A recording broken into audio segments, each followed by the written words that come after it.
Fast bowling, sometimes known as pace bowling, is one of the two main approaches to bowling in the sport of cricket.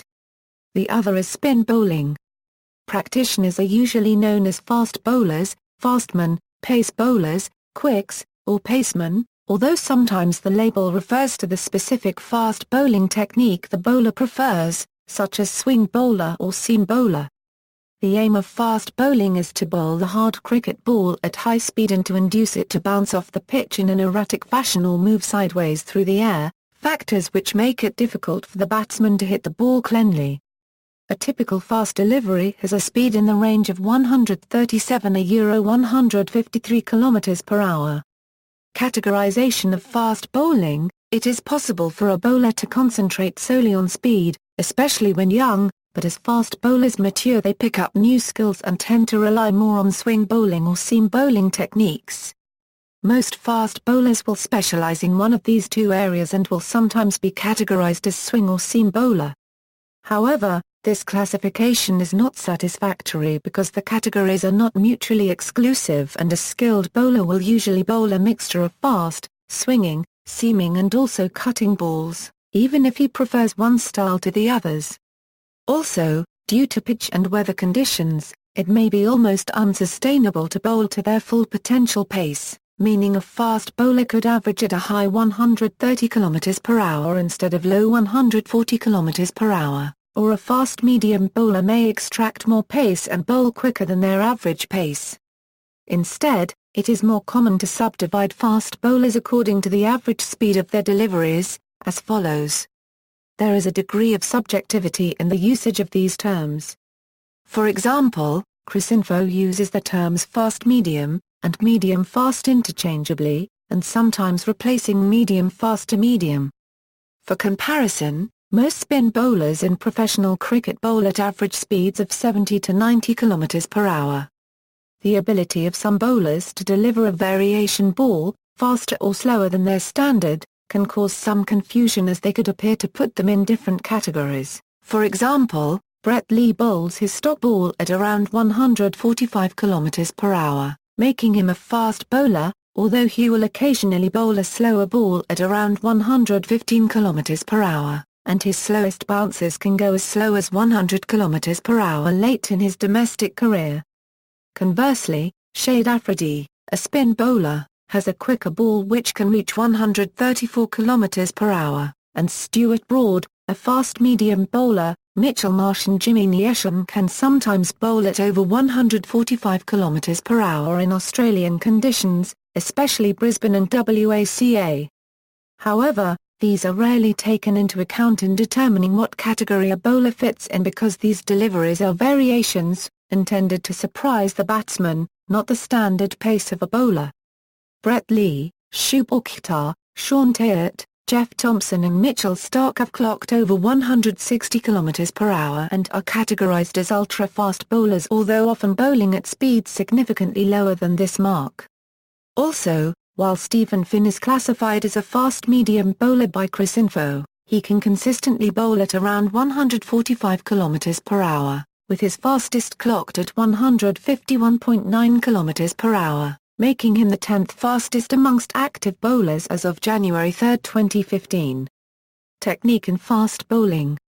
Grip. The first thing a fast bowler needs to do is to grip the ball correctly. The basic fast bowling grip to achieve maximum speed is to hold the ball with the seam upright and to place the index and middle fingers close together at the top of the seam with the thumb gripping the ball at the bottom of the seam. The image to the right showed the correct grip. The first two fingers and the thumb should hold the ball forward of the rest of the hand, and the other two fingers should be tucked into the palm. The ball is held quite loosely so that it leaves the hand easily. Other grips are possible, and result in different balls, see swing and seam bowling below. The bowler usually holds their other hand over the hand gripping the ball until the latest possible moment so that the batsman cannot see what type of ball is being bowled. Run-up. A fast bowler needs to take a longer run-up toward the wicket than a spinner, due to the need to generate the momentum and rhythm required to bowl a fast delivery. Fast bowlers will measure their preferred run-up in strides and mark the distance from the wicket. It is important for the bowler to know exactly how long his or her run-up is because it needs to terminate at the popping crease. If the bowler steps over this, he or she will have bowled a no ball.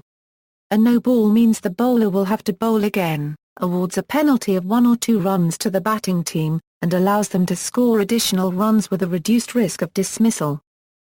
Action equals. At the end of the run-up, the bowler will bring his lead foot down on the pitch with the knee as straight as possible. This aids in generating speed but can be dangerous due to the pressure placed on the joint by this action. Knee injuries are not uncommon amongst fast bowlers. For example, the English pace bowler David Lawrence was sidelined for many months after splitting his kneecap in two. The pressure on the leading foot is such that some fast bowlers cut the front off their shoes to stop their toes from being injured as they are repeatedly pressed against the inside of the shoe. The bowler will then bring their bowling arm up over their head and release the ball at the height appropriate to where they want the ball to pitch. Again, the arm must be straight, although this is a stipulation of the laws of cricket rather than an aid to speed. Bending the elbow and chucking the ball would make it too easy for the bowler to aim accurately at the batsman's wicket and get them out. Fast bowlers tend to have an action which leaves them either side on or chest on at the end of the run-up. A chest on bowler has chest and hips aligned towards the batsman at the instant of back foot contact, while a side on bowler has chest and hips aligned at 90 degrees to the batsman at the instant of back foot contact. West Indian bowler Malcolm Marshall was a classic example of a chest-on bowler, while Australian pace bowler Dennis Lillee used a side-on technique to great effect. While a bowler's action does not affect the speed at which they bowl, it can limit the style of balls that they can bowl. Although this is not a hard and fast rule, side-on bowlers generally bowl out swingers, and front-on bowlers generally bowl in swingers. A variant on the fast bowler's action is the sling, where the bowler begins his delivery with his or her arm fully extended behind their back. The slinging action generates extra speed, but sacrifices control.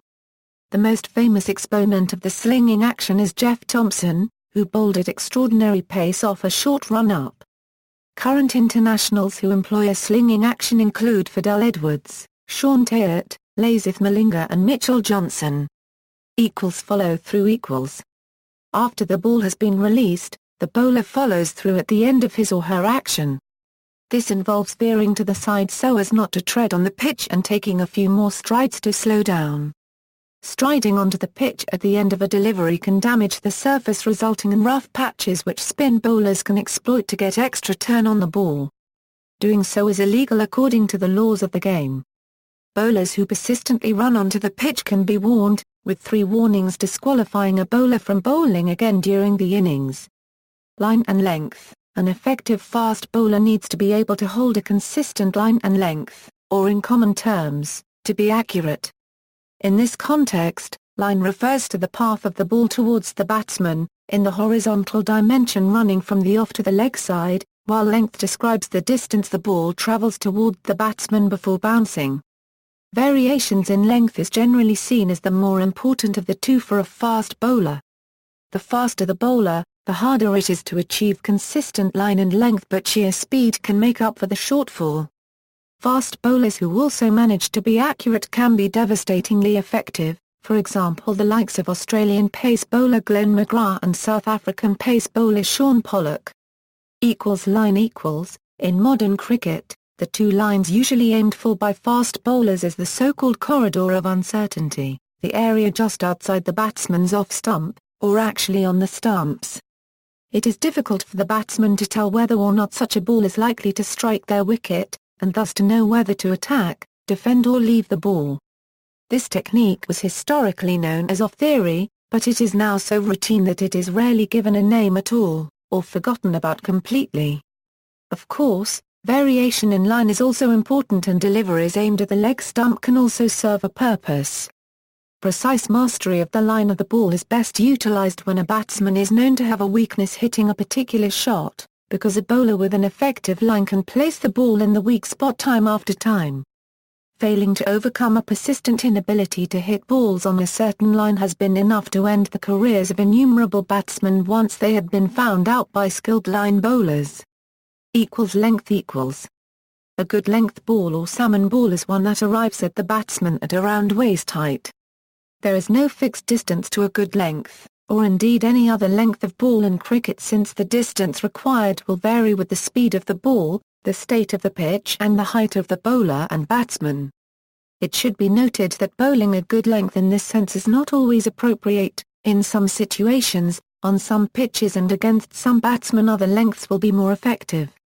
The diagram to the right should help explain what the different lengths mean.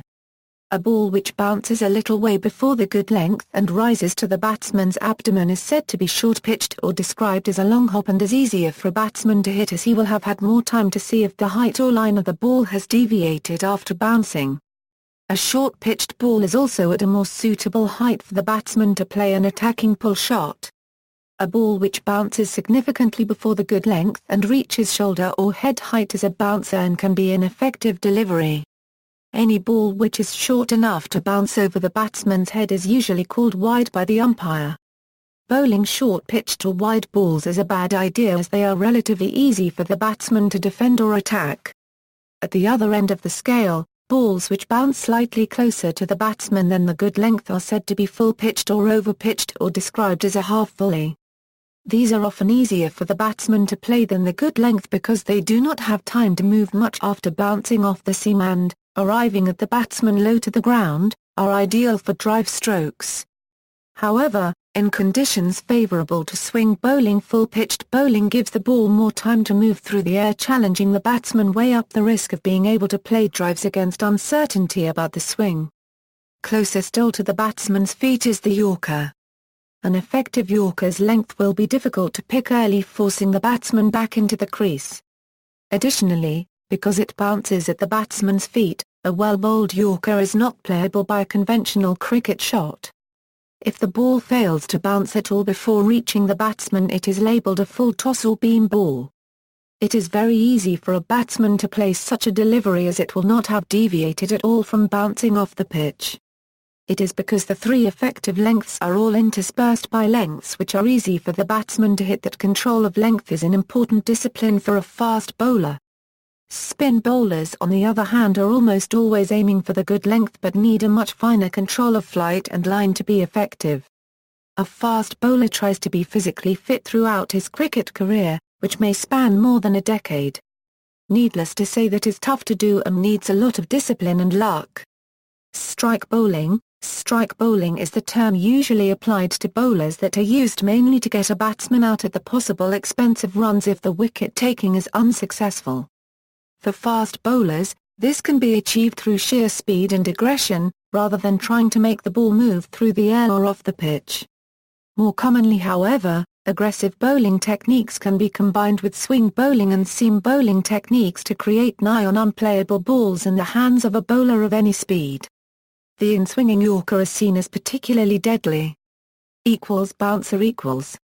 A bouncer is a ball which is aimed to pitch in the first half of the pitch, meaning it has had time to rise sharply to chest or head height by the time it reaches the batsman. This causes two problems for the batsman who receives the ball. If he or she attempts to play it, their bat will be at eye level, making it difficult for them to watch the ball onto the bat and time their shot correctly. If he or she leaves or misses the ball, it may strike him or her a painful blow on the head or chest and occasionally result in injury. For this reason, bowling spells containing many bouncers are said to be intimidatory bowling.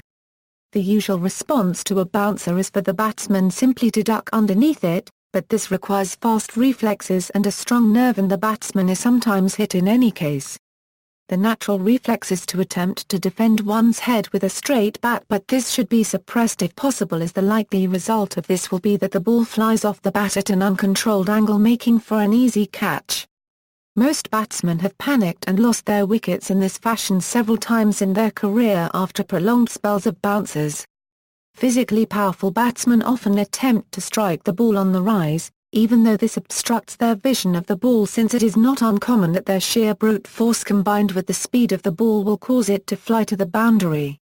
This possibility, combined with the difficulty that the wicket-keeper will have trying to stop a high ball, means that bouncers can be expensive in terms of runs against skilled batsmen. Slower ball equals.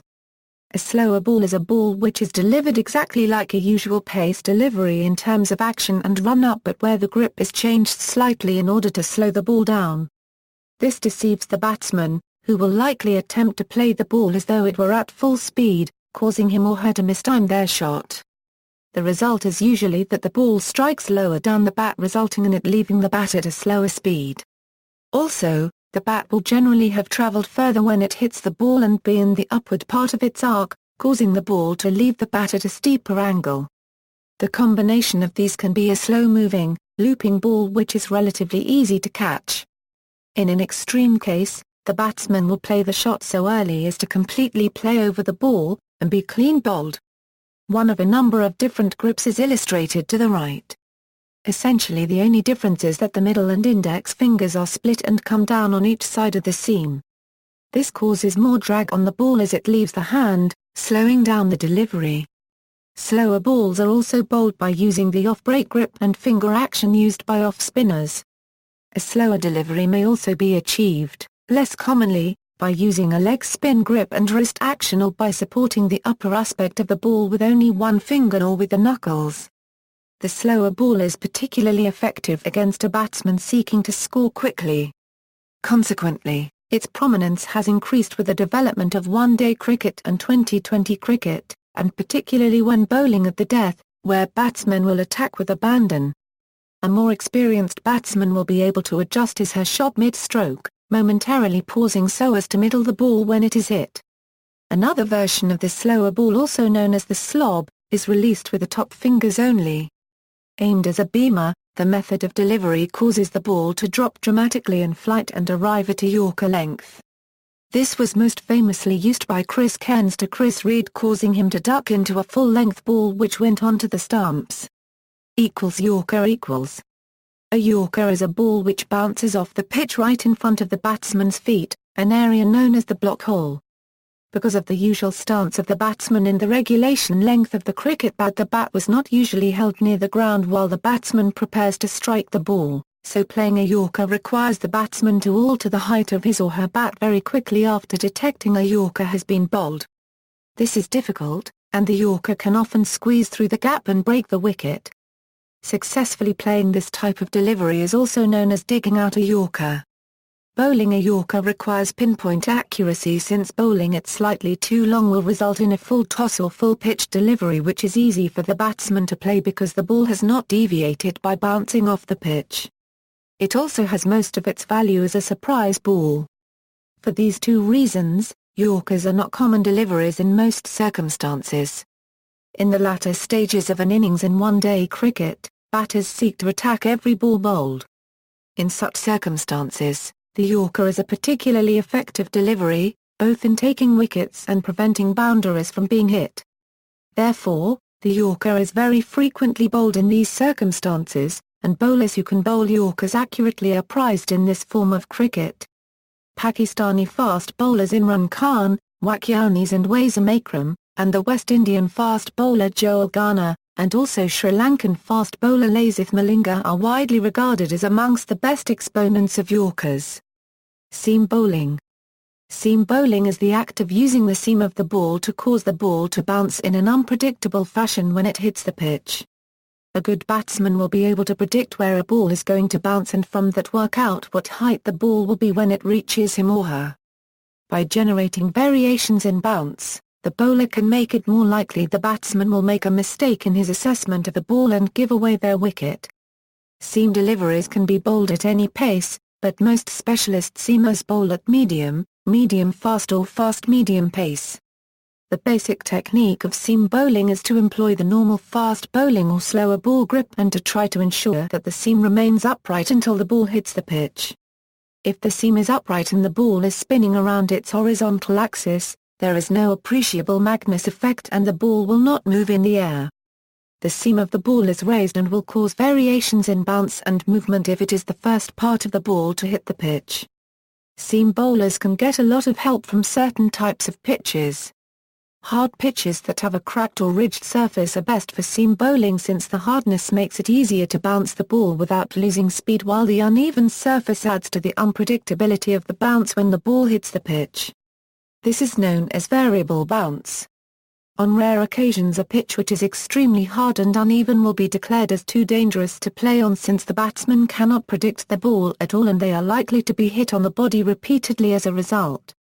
Green pitches can also assist the seam bowler since the tiny tufts of grass represent an uneven surface, although this is a mixed blessing since the green surface also slows the ball slightly. It is difficult for a seam bowler to be effective on a very flat and even-surfaced pitch and seamers usually resort to aggressive bowling tactics and/or bowling cutters on such surfaces. Cutters equals. A cutter is a fast ball that is spinning, that is, a delivery that is rotating around the opposite axis to the seam instead of keeping the seam straight. While this rotation is nowhere near as much as that achieved by a spin bowler, the small variations it can produce are still enough to make a batsman uncomfortable due to the speed of the ball. Cutters can be an effective way for a seam bowler to get the ball to move if he or she is not receiving much assistance from the pitch. A ball rotating around the seam will move either right or left when it hits the pitch, depending on which way the ball is spinning. A ball bouncing to the right is said to be an off-cutter as it is travelling from off-stump to leg stump for a right-handed batsman. Conversely, a ball which bounces to the left is a leg cutter, travelling from leg to off-stump for a right-handed batsman. Cutters are usually aimed so that they hit the pitch just outside the batsman's off-stump and move away from the wicket. This will cause the ball to catch the outside edge of the bat instead of the middle and fly up to be caught in the slips. To bowl a cutter, the bowler employs a different grip. The two grips are shown to the right, with the uppermost one producing a leg cutter while the lower one shows the grip required for an off-cutter. As well as changing the grip, the bowler must pull his or her fingers down the appropriate side of the ball as it leaves their hand in order to impart the required spin. The action of bowling a cutter also increases drag on the ball as it leaves the hand, causing the ball to slow in the same way as a slower ball, and this can also help to confuse the batsman. Swing bowling. Swing bowlers cause the ball to move laterally through the air, rather than off the pitch like seam bowlers. Normal or conventional swing bowling is encouraged by the raised seam of the ball, and conventional swing is usually greatest when the ball is new and therefore has a pronounced seam. As the ball gets older, the wear makes swing more difficult to achieve, but this can be countered if the fielding team systematically polishes one side of the ball while allowing the other to become rough. When the ball has been polished highly on one side and not on the other, and if the ball is bowled very fast, it produces a reverse swing such that the ball swings in the opposite direction as in conventional swing. Contrary to popular opinion, this swing is not produced by air flowing faster over the smooth or shiny side as compared to the rough side. Swing is produced due to a net force acting on the ball from one side. That is, the side with the more turbulent boundary layer. For conventional swing bowling, the raised seam and the direction in which it is pointed governs the direction of swing. Due to the angled seam of the ball, air flowing over the seam produces turbulence on the side that the seam is angled toward. This causes the boundary layer to separate from the surface of the ball later than the other side where it separates earlier. As explained by Bernoulli's principle, there is a net pressure differential due to the greater pressure on the side with the more intact boundary layer. The resulting net force acts so as to move or swing the ball in the direction of the angled seam. Conventional swing bowling is delivered with the seam angled such that the smooth or polished side of the ball faces forward to move the ball in the direction of the seam that is toward the rough side. A swinging ball is classed as either an outswinger, which moves away from the batsman, or an inswinger, which moves in toward the batsman. In most cases the outswinger is seen as the more dangerous ball because, if the batsman fails to recognize it, it will catch the outside edge of the bat instead of the middle and fly up to be caught in the slips. Inswingers have their place too, especially combined with the Yorker, as this can result in the ball either breaking the wicket or hitting the pad rather than the bat. Swing bowling can also be roughly categorized as early swing or late swing, corresponding to when in the trajectory the ball will change direction. The later the ball swings, the less chance the batter has of adjusting his/her shot to account for the swing. Swing balls are bowled with the same grip and technique as fast balls, although the seam is usually angled slightly rather than straight, and the slower ball grip may be used. For an outswinger, the shiny side of the ball is nearest the batsman and the seam is angled away from him, while for an inswinger, the rough side needs to be nearest the batsman and the seam angled toward them. It is difficult to achieve swing with a cutter grip since the ball will spin in flight, varying the orientation of the shiny and rough surfaces as it moves through the air. Many players, commentators on the game, and fans agree that swing is easier to achieve in humid or overcast conditions, and also that the red ball used in Test cricket swings more than the white ball used in the one-day game. Reverse swing Reverse swing is a phenomenon which causes the ball to swing in the opposite direction to that usually produced by the orientation of the shiny and rough sides of the ball. When the ball is reverse swinging, the ball will swing towards the shiny side. Balls which reverse swing move much later and much more sharply than those swinging conventionally, both factors increasing the difficulty the batsman will have in trying to hit the ball. At speeds of over 90 miles per hour, a ball will always exhibit reverse swing, but as roughness increases on the leading side, the speed at which reverse swing occurs decreases. This means that an older ball is more likely to be delivered with reverse swing as its surface will have been roughened through use. In reverse swing, the seam is angled in the same way as in conventional swing, but the boundary layer on both sides is turbulent. The net effect of the seam and rough side is that the ball swings in the direction opposite to where the seam is pointing to. The turbulent boundary layer separating later is similar to the effect produced by dimples in a golf ball. In case of the golf ball, turbulence is produced on both sides of the ball, and the net effect is a later separation of boundary layer on both sides and smaller wake in the back of the ball and a lower net drag due to pressure differential between the front and the back. This enables the golf ball to travel farther. The discovery of reverse swing is credited to Pakistan's cricketers, with Zafar Nawaz and Farooq Khan both named as originators of the delivery. Now, in one-day cricket, the mandatory 2 new balls rule means that the chances of reverse swing are reduced drastically. With 2 new balls being used, the amount of wear that each ball is subject to is half as compared to usual. Dippers. A dipper is a swinging ball which is deliberately bowled as a Yorker or a full toss, the latter not normally being a ball that a fast bowler would choose to bowl. The in-dipper moves into the right-handed batsman while the out-dipper moves away. In order to be effective, a dipper has to generate a lot of swing to make up for the variation in movement loss because the ball is not bouncing on the pitch. However, because the batsman usually expects a full toss to be an easy ball to score off, dippers have huge surprise value and can be extremely difficult to play, especially if the bowler is very accurate and manages the Yorker rather than a genuine full toss. Kaminda Va's bowling to Yuvraj Singh in the CB series in 2008 is a classic example. Intimidatory bowling. Intimidatory or aggressive bowling is a legitimate tactic of bowling with the intent of hitting the batsman with the ball. This is somewhat restrained by some of the laws of cricket, including those which disallow excessive use of bouncers and any use of a beamer, which is aimed directly at the head on the full. Successful intimidatory bowling usually employs a mixture of bouncers and short-pitched deliveries aimed at the batsman's head, chest, and ribcage. The intention is to disrupt a batsman's focus, and ultimately induce a mistake that leads to the loss of the batsman's wicket. Often the eventual wicket will not fall to a bouncer or short-pitched ball, but instead to a more standard delivery that the batsman is no longer expecting, or is rendered temporarily unable to play in his usual way. One classic approach is to deliver several short balls into the batsman's chest, forcing the batsman onto the back foot to defend with a high bat, and then fire in a fast Yorker, aimed at the base of the stumps. If the batsman is expecting to play a high back foot defensive, the time it takes to shift their weight to play the ball at their feet may just be enough for the delivery to surprise the batsman and cause him or her to panic, and thus cause the loss of their wicket. A fast bowler can also employ intimidatory tactics to anger a batsman into playing a rash shot, by directing the ball to strike the batsman. Intimidatory bowling plays a part in every fast bowler's attack to some degree, and even the best batsmen sometimes sustain serious injuries that can force them off the field and out of the game. In almost all instances, verbal sledging accompanies the attack. Excessive use of intimidatory tactics by elite fast bowlers is considered unsportsmanlike, and is shunned by many teams and players. One instance of excessive use was the Bodyline series, where the English cricket captain at the time, Douglas Jardine, employed a tactic to restrain the skills of the Australian cricket team, and their star player, Donald Bradman. The tactic was to bowl, very fast and very short, at the batsman's body.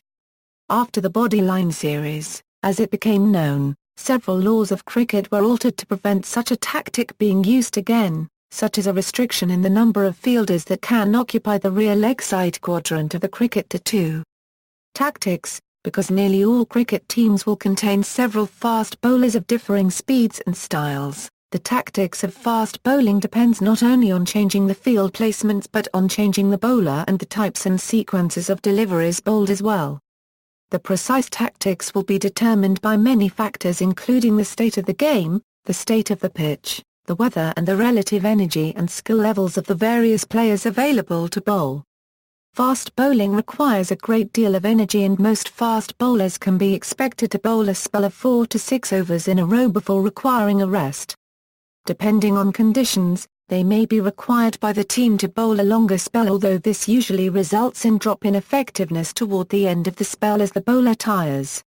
Choosing which balls to bowl as part of a spell and what order to bowl them in is a tactical discipline all of its own. Deployment of bowlers equals, most sides contain a mixture of fast bowlers who specialize in aggressive and/or seam techniques and those who specialize in swing.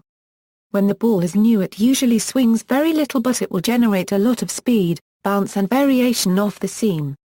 So seam bowlers are usually chosen to bowl with a new ball either at the start of an innings or when a new ball has been taken, an option the fielding side has once a ball is 80 overs old. In contrast, swing bowlers are more effective once the ball has started to wear and reverse swing requires a well-worn ball. Reverse swing bowlers can continue to extract large amounts of movement from balls well over 80 overs old. Two-seam bowlers are usually expected to bowl in tandem for the first 10 or so overs, after which time the ball may begin to swing and one or both of them is substituted for a swing bowler or a spin bowler. This is why most sides opt to include at least two seam bowlers who are known as opening bowlers. Seam bowling usually becomes very ineffective with older balls and is virtually useless after 60 overs or so, and as a result the bowling places in the side are filled with swing or spin bowlers. Deployment of fielders equals, fielding for a fast bowler is usually aggressive, that is to say that it is set up for the purpose of getting a wicket rather than preventing the flow of runs. On occasion, particularly when the fielding team is batting last and is chasing a total, a defensive field is required. As a general rule it is difficult to bowl defensive fast bowling, that task is better suited to spin bowlers. The various techniques of fast bowling lend themselves to three ways of getting the batsman out. They may be bowled or caught LBW either by speed, the Yorker, or by seam or swing causing the ball to move in toward them, in which case placement of fielders is irrelevant. Swing or seam may be employed to move the ball away from the batsman, in which case the ball will strike the outside edge of the bat and may be caught in the slips. A badly played bouncer will either fly off the outside edge as above or may result in a mistimed shot that can be caught near the boundary. It follows that the most effective field placements for aggressive fast bowling are to pack the outfield and the slips, cordon and gully, since these are the positions in which the batsman is most likely to be caught. Placing fielders in the outfield has the additional benefit of limiting the number of places where a batsman can score a boundary. Other close fielding positions such as silly mid-on-off and the various mid-wicket and cover positions are generally redundant. In contrast, a defensive field for fast bowling will pack the positions such as gully, point and cover in a full circle round the batsman. One or two slips and one or two outfielders will remain in case of a catch. Because batsmen usually try and play shots down onto the ground rather than risking being caught, this field can stop most boundaries while remaining close enough to the pitch to attempt to run out the batsman if they attempt a single. Defensive fast bowling is difficult because a skilled batsman set this type of field will simply trust his or her technique and score from boundaries that they hit over the mid-wicket ring and away from any outfielders present. Bowling and over equals. The primary goal of any bowler is to take the wicket of the batsman. The secondary goal is to prevent the batsman scoring runs. The latter is often a route to the former, as a batsman deprived of runs will often become frustrated and is more likely to attempt risky shots in order to score. In addition, Stopping the batsman from scoring will usually mean that the bowler gets to bowl several consecutive balls at the same batsman, giving them the opportunity to set up some kind of tactical sequence. Counterintuitively, the best approach for a fast bowler is not to aim consistent balls at the wicket, as this prompts an obvious and easy response. The batsman can simply defend his or her wicket and pick off the occasional bad ball. A far more effective approach is to create uncertainty by bowling a line and length at which the batsman is unsure as to whether they should attack, defend or leave, and by mixing up the types of delivery so the batsman is never sure what type of ball is coming next. The majority of balls in a well-bowled spell will usually be swinging or seaming balls that pass at waist height, just outside the off-stump, and move away from the batsman, because this is the area where it is most difficult for the batsman to choose the most appropriate response. Common variations and their tactical application are discussed below. The precise balls chosen by the bowler during an over will depend on the situation of the match, the skill of the batsman, and how settled the batsman is at the crease. It is common to attack batsmen who have recently come to the wicket with successive short-pitched balls or bounces, with the dual aim of getting them out and stopping them from settling into an attacking mode of play for as long as possible. Short balls are more risky against batsmen who have settled at the crease, since they make easy boundaries, but most bowlers will still mix a few in during a spell, just to keep the batsman guessing. Most batsmen prefer to play shots off either the front or back foot, and this will influence the bowler's choice of balls. It is difficult to play short balls off the front foot, so bowlers will bowl more short balls at batsmen who prefer the front foot. Likewise, it is hard to play yorkers and full-pitched balls off the back foot, so those are the deliveries of choice against back foot players. If a bowler can successfully get a batsman playing off his or her less favoured foot with a sequence of appropriately pitched balls, he can then gain an element of surprise by suddenly throwing down the opposite kind of ball, a yorker after a succession of short balls or a bouncer after a succession of full balls. An unobservant or complacent batsman can easily be caught unawares and lose their wicket. Another variation, especially against batsmen who have settled at the wicket and are starting to score more freely, is to switch the line of attack from the area just outside the off-stump to bowling directly at leg stump. The batsman has to react to these balls, as he otherwise runs a high risk of being bowled or trapped LBW, but as he or she does so, his or her bat moves over to the leg side, leaving the offside vulnerable. If the bowler can induce enough movement to the offside with swing or seam techniques, it will often catch the outside edge of the bat, offering a catch, or strike the stumps directly. Surprise is a big element in bowling, and bowlers will often shun common tactical approaches in the hope of simply confusing the batsman into playing the wrong shot. For example, bowling a yorker at a new batsman who will likely be expecting bouncers or at least standard line and length balls has been the cause of many batsmen losing their wicket first ball. Regional conventions: in most cricketing countries, fast bowlers are considered to be the mainstay of a team's bowling attack, with slower bowlers in support roles. On the Indian subcontinent, Bangladesh and Sri Lanka, the reverse is often true, with fast bowlers serving mainly to soften the ball up for the spinners. This is largely due to the condition of the pitches used in those countries, which gives more help to spinners than to fast bowlers, but at international level it is also a reflection of the outstanding skills of their spinners compared to their pace bowlers. Pakistan, however, is an exception in the subcontinent, with a rich history of producing high-quality fast bowlers. Risks of injuries: the human body is not built for the workload of fast bowling. Fast bowling puts extreme pressure on the whole body, especially the feet, back and the shoulder. It puts a lot of body parts under extreme risk of injury. There is a risk of stress fractures in the ankles because of the feet landing hard on the ground at the time of delivery, back spasms and strains because of the arching movement when the ball is delivered, and torn ligaments in the shoulder because of the sudden jerk that invariably occurs just before the ball is bowled. Nevertheless, it is possible for fast bowlers to follow various workout regimes suited especially for them. Top 5 fast bowlers.